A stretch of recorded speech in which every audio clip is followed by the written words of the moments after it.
Welcome, everyone, to the Mother Hustler podcast. I am your host, Kareen Mills, and we are graced today with her time, Sonya Weisshappel. Did they say that right, Sonya? I tried.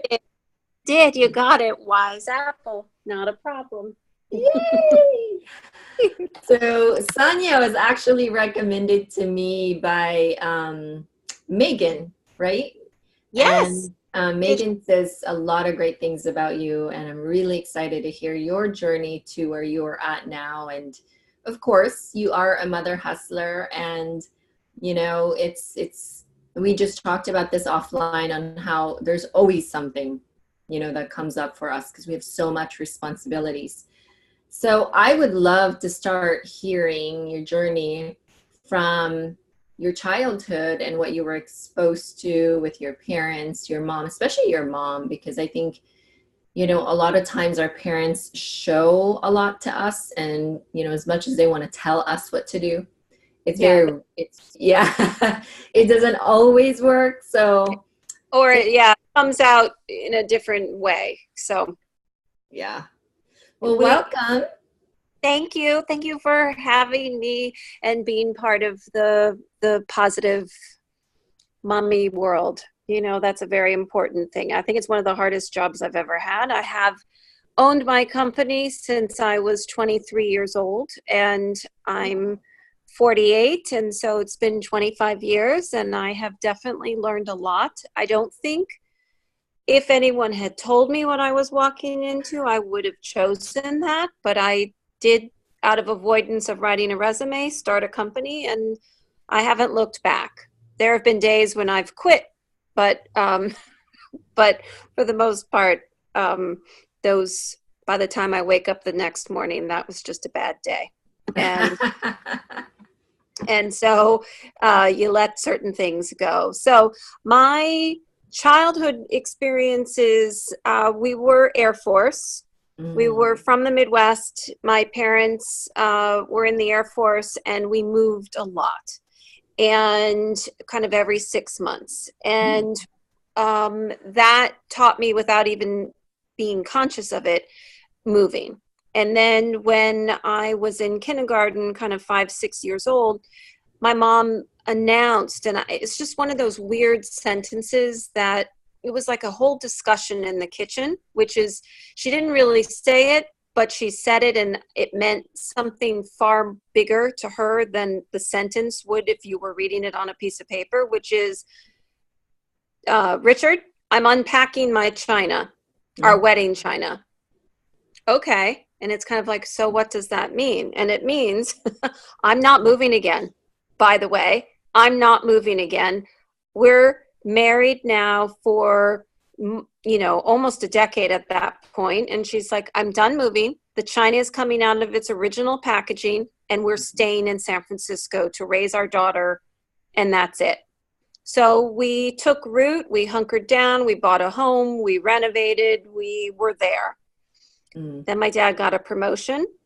The same day the dog died, and it became one of those moments where we had to pick everything up and go to New York from San Francisco. But my childhood in San Francisco had been my mom and her older sister working together.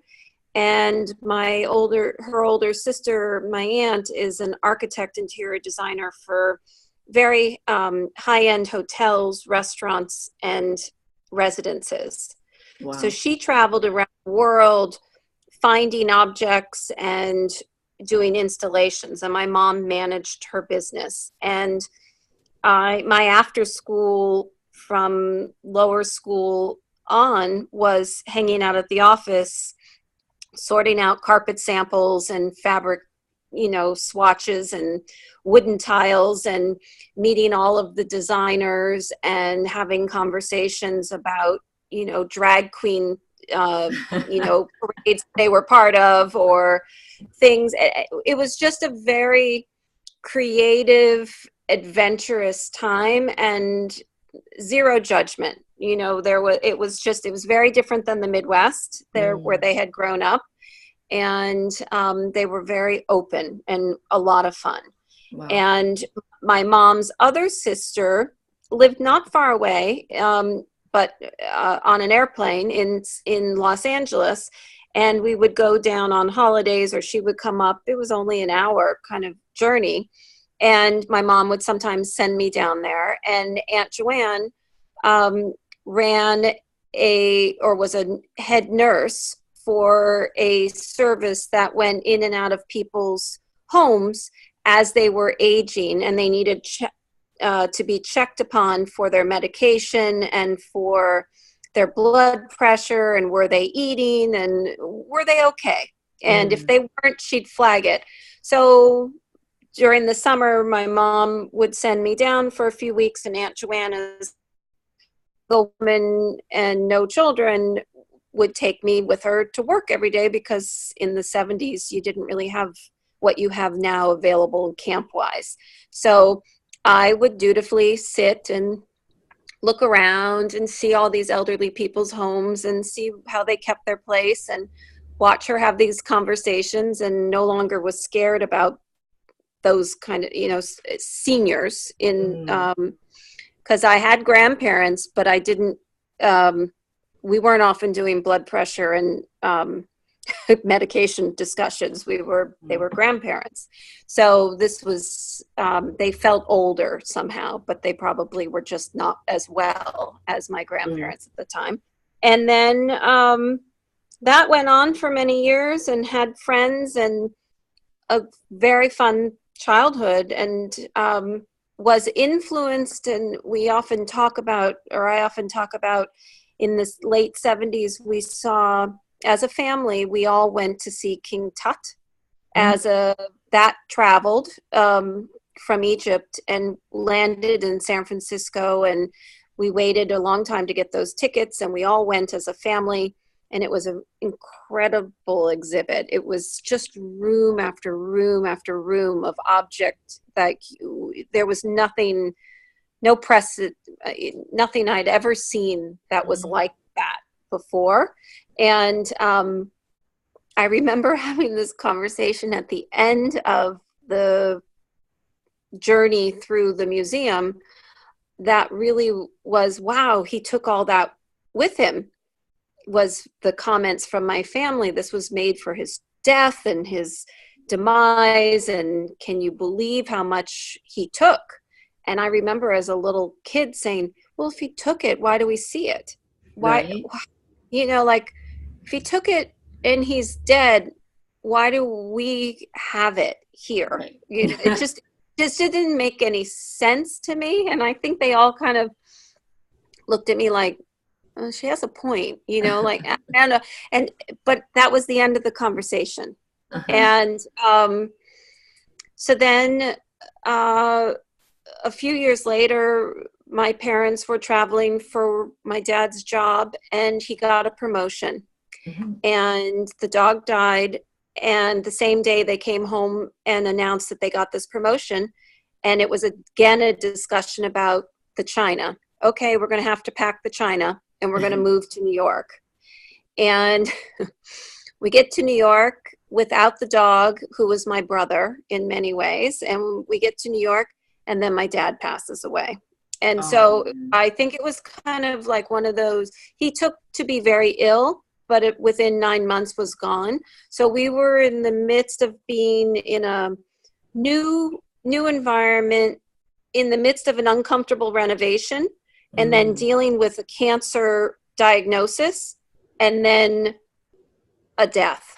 And so the renovation had to be finished very quickly and incomplete.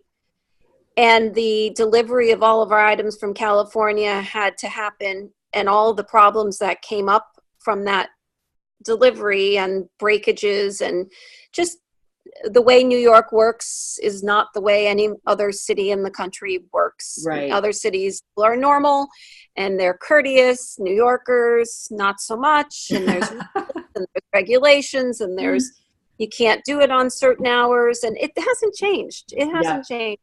It's still a pain in the ass. And and we really learned a lot about life in New York and what it was going to be at that time. And we moved in, unpacked, and then my dad passed away a few months later. The fortunate thing is at the time, in the early 80s, you were allowed to have home health aides, and you were allowed to say who they could be. And since my mom's sister was a nurse, we were allowed to have her with us. So Aunt Joanne lived with us for kind of the 6 weeks surrounding my father's slip into passing. And I think that was an incredible gift to have for my mom, the family, and for me, my aunt, also family, but then also a trained professional for with needs of your parent. That mom hadn't been in that circumstance, and I hadn't either. And so I got a chance to see a spirit leave a body and realize that the body is not who you are. You are on borrowed time in that body. You are not the body. And I years after my father died, my mom's father, my aunts and my mom's father, Grandpa Ditchman, had Alzheimer's, and we moved him from Cleveland to New York, and we cared for him at home. And he lived with us for many years, and there were many adventures for having a Alzheimer's patient live at home, so to speak, because he'd squirrel things away, steal things, wander, got lost and left one day, and the street parade popped up between when he left and when he was coming home. And when the street parade was where it was on Columbus, between his eating center and the apartment, he just walked with the street parade, and he never made it home. Found 10 hours later in Times Square, standing on a corner, with his hands up in the air. And, poor thing. And, so. How old were you when that happened? I was summer of college. So freshman year. So maybe 20, 19, 20. So did you graduate college before you opened your business? I did. I graduated in 92 and opened my business 93, and then took some time off and really incorporated in 99. Okay, that's awesome. When I started to employ people, because I couldn't manage it all myself. Now tell us about how did that childhood of yours that you told us a journey about shape you to nurture you to become this business owner, and why this industry? I created this company to help people going through a life transition. So we specialize in people going through life transitions, which really going backwards are the big ones. Someone passes away and an estate needs to be cleared out. But in order to have passed away, typically they were sick. In order to be sick, if they were really sick, they went to assisted living or temporary, kind of like a nursing home. If they did that, they probably downsized. And in order to downsize, you typically stopped working or you retired, and so all these journeys are things that my family and I did for fun. The renovations, the dealing with the aging people for my aunt. I mean, that's just what we did. So I didn't think of it as unusual. And in 93, there were very few organizers in the country. And I called a few of them and said, what do you do? And they one hired me over the phone, and I went on my first job, and it was like, really, I get paid to do this? I get paid to do what I do for my family when we're all together. This is just what we do as we're having conversations. So I can do this. And then as a business owner, you start to realize, okay, well, not everyone can do that. You know, you make some bad hires. You think, oh, they can do that because they said they can, but they don't. And they can't. And then you have to have all sorts of pieces of insurance, and you have to figure out how to train them and how to keep certain forms on file and things that I didn't know how to do because I didn't have any other experience with that other than working for other people. I had a job in Hawaii and I had a couple jobs in New York, but always managing and taking care, but not managing every aspect of a business. And so it has been my journey of many times just hitting my face on the ground and realizing, okay, well, just get back up. You know, what can you do? You learn. It has been no way, shape, or form a perfectly straight line. But what we have come to realize is that we're real experts in the empathy and the process around change for people. And so you specialize in organizing estates. Is that what you're saying? After yes, transition. We specialize in organizing estates because it's the most still and the most complete of a situation. But we've also learned along the way that through a divorce or through a renovation or through someone taking ill and they need to modify how things are kept in the space, those are all lead ups to an estate, and anything that can be done preemptively is ideal.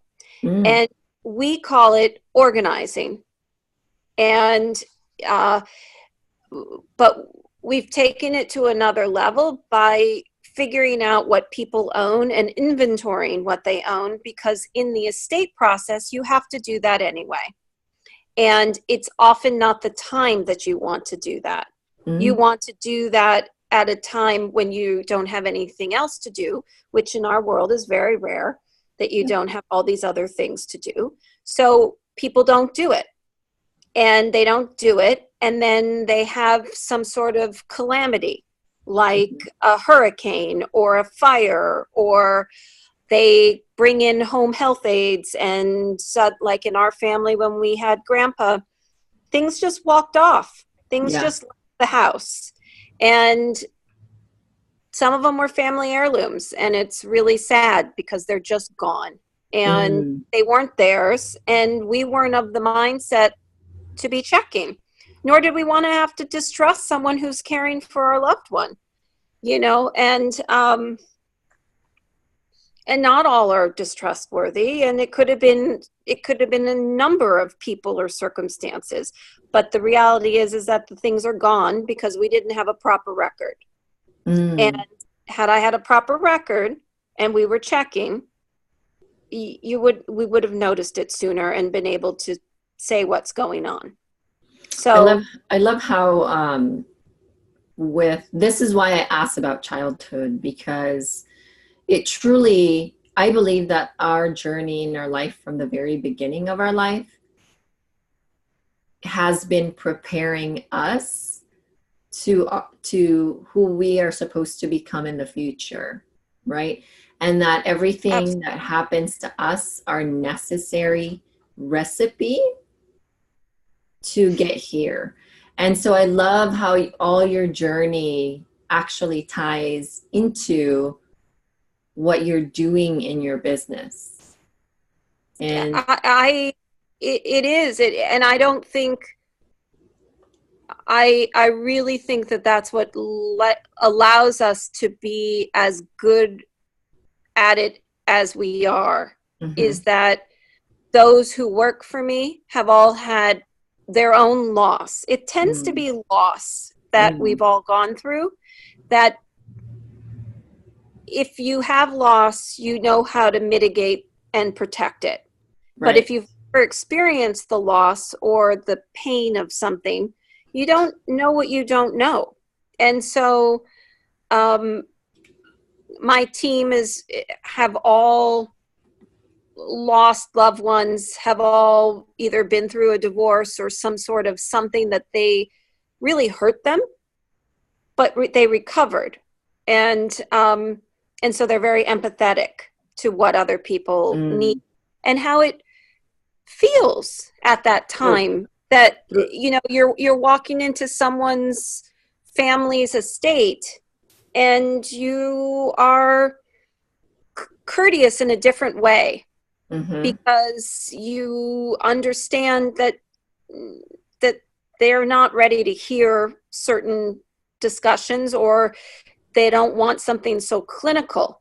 They want they need to know that it's okay if it's a divorce or an estate or God forbid a loss of a child, which unfortunately we've seen. And yeah, blah, you know, it's disgusting. And you know, that's an ultimate fear. And I've seen people move and change their home because they can't walk past certain rooms that represent that family who's gone. And so we organize and deal with what they own in that process and help them so that they don't have to do that while they're grieving or in that level of pain. I mean, maybe they're thrilled they're getting a divorce, but they're still not in their best. They're still mourning, you know, no matter what transition you go through, whether it's a loss of job, transitioning to, even if you didn't lose the job and you just transition into another job, there's still sort of like that pocket of a little emptiness because you lost something and you're in the process of replacing that something. And that's a lighter example, but for some people that lost something and really don't know what to replace it with and just kind of lost, period, there's, you know, and it's tough. And so by having your company and what you guys do, does that sort of satisfy, you know, you talk about the spirit leaving a body, and you know for a fact that our body is just a vessel for us to enjoy life. And when the body is done, it's done. And then the spirit leaves the body. So does this profession of yours, because you've been doing it long enough to probably be able to answer this question in a more deeper level, really connect with your soul when you're doing this job, when you're doing this profession? Does it fulfill that soul of yours more than the money, more than anything? Because I know there's always that fulfilling part of our profession. And tell us a little bit more about that fulfilling part of your profession.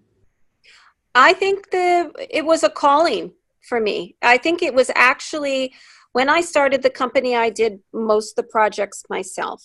And I needed to do those projects myself because I was learning how to create a process. I was learning how to create a manual, how to train crew. I was learning how to talk to clients, what they needed, words around it. There wasn't an industry. There wasn't someone to copy. There were two of us as organizers in the country. There were less than 100 of us at that time, and in the nation. And so, and they weren't sharers. The organizers as an industry, it's like a big cat fight. So it's not always the most welcoming. I had a hideous experience in '93 at the conference where there were like 12 of us from New York City.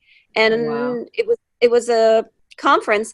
And the woman who was in charge of it, I'll never forget, basically told me to sit down and not be in the photo of the New York members because my check had not been cashed yet. So technically I was not a New York member, and therefore I cannot be in the picture.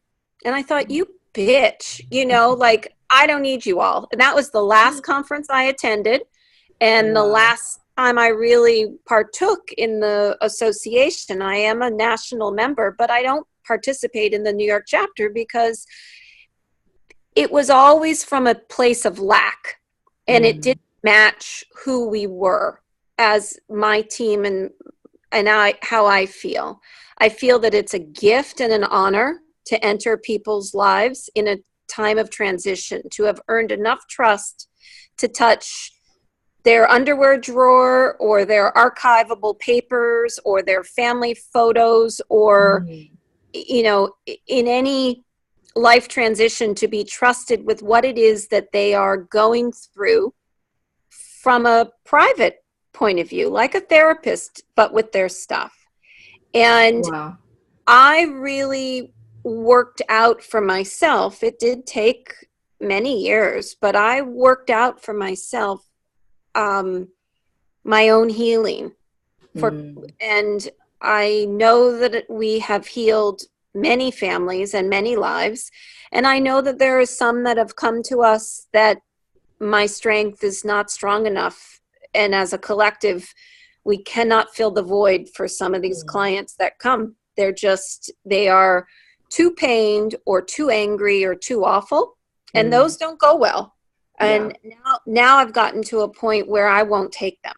But Yeah. I didn't know not to take them. And I think that was part of my own healing in the Mm. motherly way to myself. And I've got a lot to learn. I Yeah. know I have a lot to learn. Yeah. But I'm 100% confident that the gifts that I've been given from the relationships and the experiences have made me a better person and a bigger a soul. I know I don't even question It's fulfilling why you. I'm here. Now I'm going to try to write a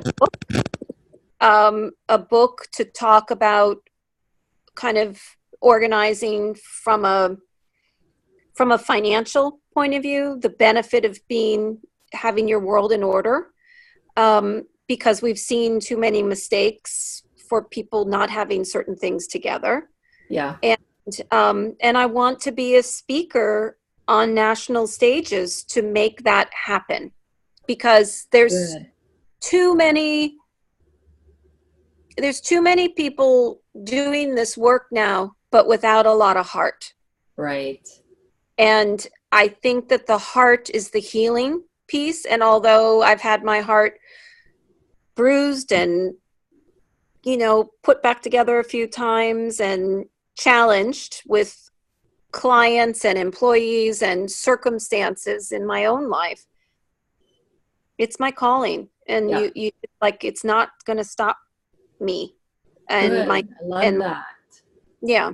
I love that that you are wanting to speak about it, because I think that in everything that we do, and I think that's what I always talk about when I speak, is the humanizing your business and really Mm. wear your heart all of the time, because I think there's so much. I'm just tired of businesses wearing their business masks and always going after the money. And I promise that money, I know money is important, and I know we all have bills to pay, but it's not, it's very distasteful when businesses are ran, with greed. And I think that people like you that are coming out of the woodworks, and it's funny because I have been meeting a lot of people that wants to disrupt their industry, and their industry has been antiquated and old. And like yesterday, I was speaking to a real estate agent that thinks they get paid too much money as a realtor, and it's like, oh, that makes me happy, but at the same time, I do know realtors that deserve their commissions because they wear their heart every single time. They would get a listing, and if there's something that needs to be fixed, they'll fix it for free. Like they do earn it. But he's coming from a place of, there are just a lot of lazy realtors that really we don't, he's not talking about himself, but he's like, wanting to fix their industry and that it needs to be fixed. And you are the same thing, is that you're trying to become a speaker in this field and wanting to educate people about transitions, and wonder if your audience would be like people in your industry or No. just people in general. For me, it's the trusted advisors that work with the people going through life transitions. It's the estate attorneys, it's the CPAs, it's the wealth managers, it's the assisted living homes, it's the care managers, the social workers, it's the Yeah. first responders in fire. I'd love to train first responders in the difference between different types of hoarding and what it means and how they should be caring for the individual, what maybe they shouldn't touch them a certain way because they'll react badly, and they should be able to be mindful of what they see from a kind of a anthropological point of view, from a social science point of view, by taking in the clues of the surroundings, what that means. And we choose what we put ourselves with.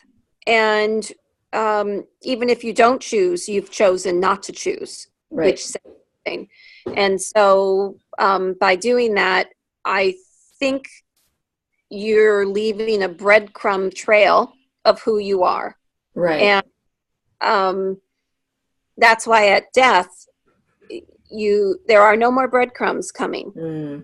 And so it's for us the beginning of the tale, that if these problems exist at the time of your death, these are how you could have fixed them. Right. And so your next in kin, don't do what your elder did. Don't try to avoid this, because these things can be avoided. Right.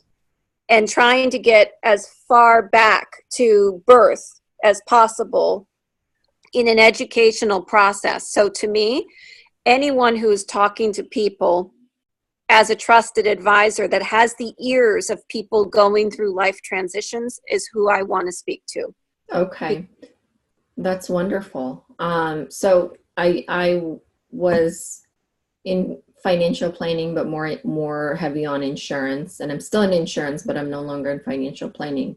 I do, in my insurance practice, we specialize in legal services for business and in individuals. And a lot of the things that we are exposed to is that of estate planning, because it's huge, eight out of 10 people don't have even a simple will, and they always leave a mess, like mess financially that's intangible or estate wise, and then mess that you deal with in your business, which is things, right?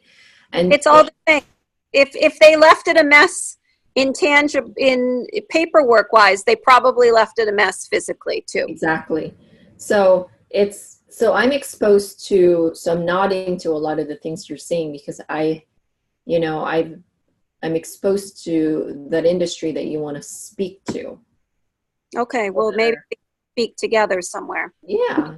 And so I'm looking at your website on my phone, and it looks like you have different areas of your business. You've got clutter management, relocation management, digital inventory, efficiency management for business.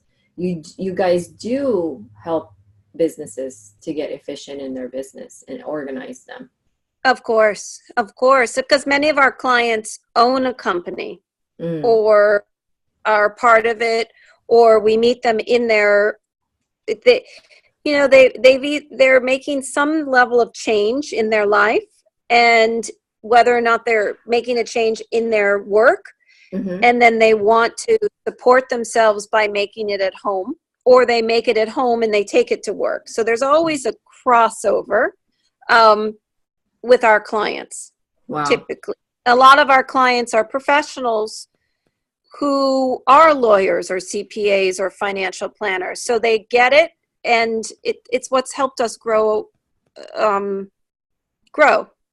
Yeah, your business. So you've been in business for 25 years, you said? Yeah, I have. I can't Wow. believe it. That is amazing. Happy silver anniversary. What Whatever it is, it feels, I know, older what for kind sure. of what kind of struggles can you share to our mom entrepreneurs and even the moms that are thinking of becoming entrepreneurs that are listening to this podcast? What would those struggles, challenges, and that you would like to share, that a lot of aha moments? Because I know I have a lot of aha moments and I continue to have a lot of aha moments in my business and in expanding my businesses. So just to kind of teach those aha moments to our listeners and those I challenges. Yeah, I think that I welcome calls or emails. I have no problem in talking to moms, but I do feel that the hardest thing that ever happened to me was having a baby, and Mm, the pure exhaustion in my body, and the not sleeping well, and still running a business. And then realizing the loss of self. It was a real mental time of loss of self. And I spent a lot of that time as my daughter was born 14 years ago working, because mm, I needed something that remained consistent, because everything else I knew was upside down. mm. And I, I didn't have anyone, or I didn't hear it, and maybe it was said, but I didn't hear it, understand that loss of loss of self feeling, and that your whole world is this child, was kind of inevitable. Mm, And it would have been really nice to have kind of almost enjoyed those times before having a child a little bit more. right. Hindsight's 2020, and I think now that she's a teenager, I'm finally feeling like I can do more for myself and to model for her what it means to be more independent. Mm-hmm. I never stopped working. I worked from going into labor practically, and the whole time, and um, I wouldn't change that either. I mean, I used to take her with me on appointments, and I decided at some point when she was a baby that if the clients couldn't understand that I was a working mom, that I didn't want them, Yep. Good for and you. that was it. And I didn't have, I didn't even think twice about that, frankly. Mm-hmm. Mm-hmm. Uh, and I moved my business to be home based when I got pregnant, and will make the change to have it no longer home based when she leaves for college.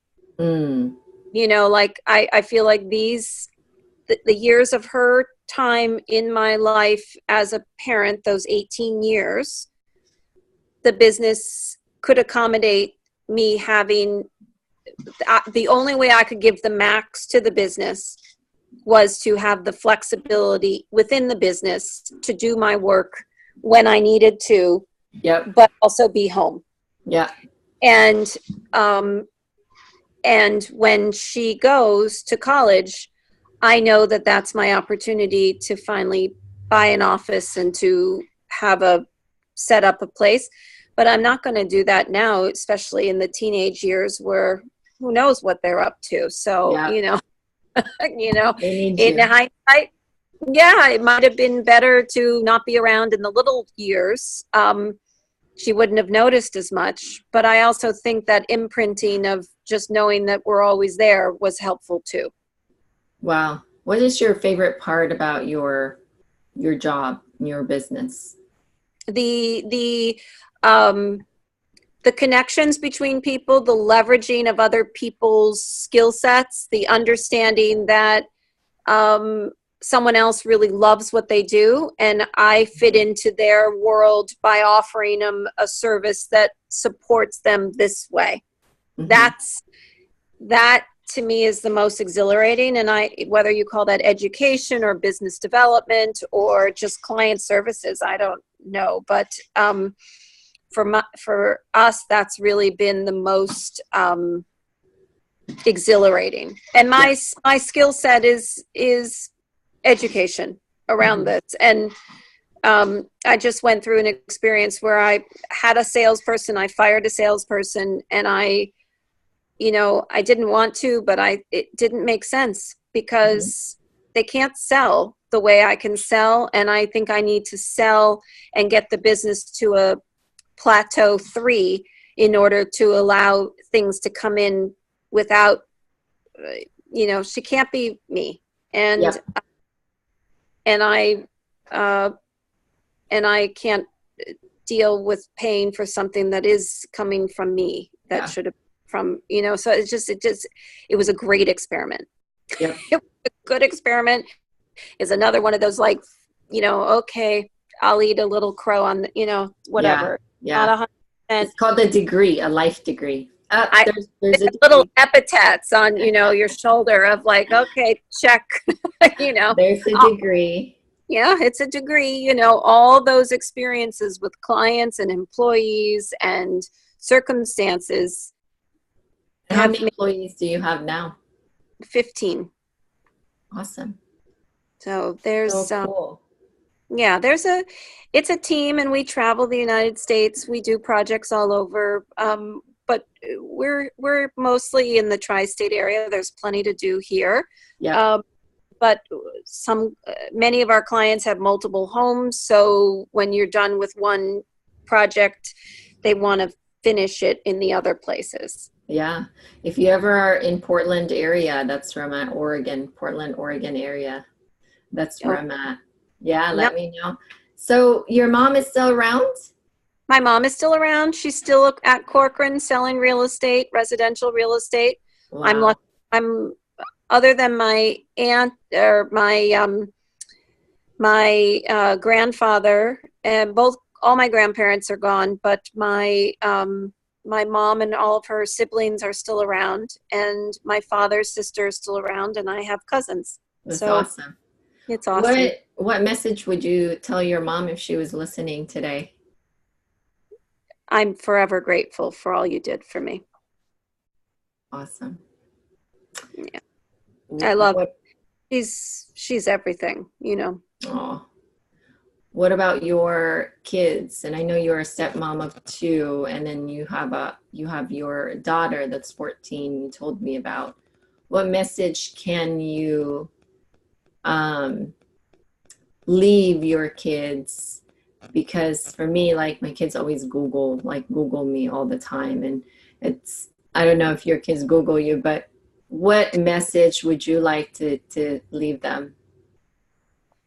Be yourself and always be kind and true to what you need in this lifetime, because you don't get a second chance. So even if people are upset, you just do what you think you need to do, as long as you're being fair to all involved. Yeah, to all the parties involved. Yeah, if it's right for all, it will be okay. I always say, as long as it's a win-win situation, and sometimes there's just, you have to be bold, and if it feels like at home you're not doing something illegal. Right. Absolutely. That's a gift, but it's for sure. Don't withhold, don't pull back from what you want because someone didn't ask or you didn't think you could.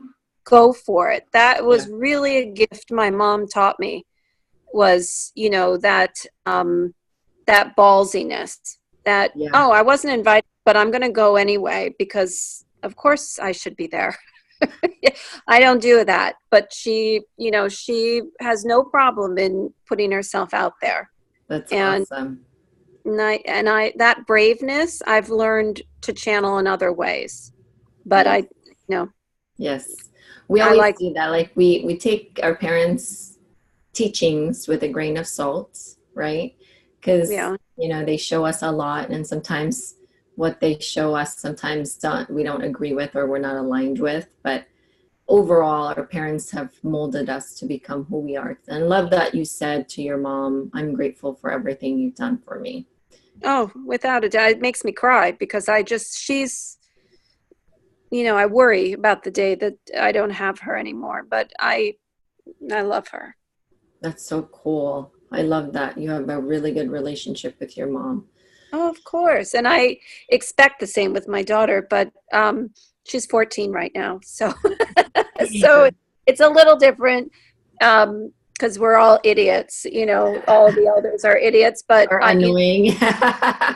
annoying and micromanaging and all those bits. But, I do know that at the end of the day, she respects. Yep. What is your, this is the last question. And actually, before I go to the last question, why don't you share with us where we can find you? Because we're on Facebook together and whichever social media outlet you usually hang around, if you do, and your website and all that information. I would just prefer everyone to go to the website. We do have all the social media things, but they're all accessible through the website. And I'm terribly dyslexic and will probably get all the handles wrong. So just go to the website. I can own that. I just know that about myself. And it's Seriatim, SERIATIM.net, Seriatim.net.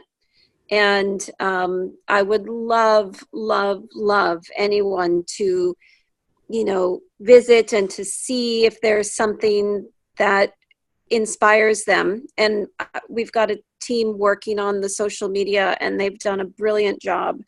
And it's really finally nice to have some of the messaging that's been stuck inside my head out there. And we're finally getting our voice up and going. And so I would love some support with that. That's awesome. Thank you so much. So last question. Mm-hmm. What is your definition of mother hustler? When you've heard that word or you've seen that word, what comes to your mind? What came to my mind was working girls. With working girls, when Dolly Parton and Lily Tomlin and Jane Fonda were all together and they put on their little tennis shoes and they're running from the boat to the office and they are going to make it happen no matter what. That was what I saw. I was like, ooh, that's what it means. That's awesome. Well, thank you so much for being here and sharing your journey. And I wish you all the best when it comes to your speaking and your book. Let me know if there's anything that, we can do and I can do for you. I appreciate and all that good stuff. But I appreciate your time. And I know we had some technical difficulties in the beginning, but I think we got through it and we're both mother hustlers. So we know how to overcome these things, right? Of course we do. That's not, those are just little bumps. Those are no big deal. So I appreciate it also. And thank you for the opportunity. And anyone who needs a question answered, I'm happy to be of service. So you betcha. Okay, Thank you, darling. Sonya. Have a great day. You too.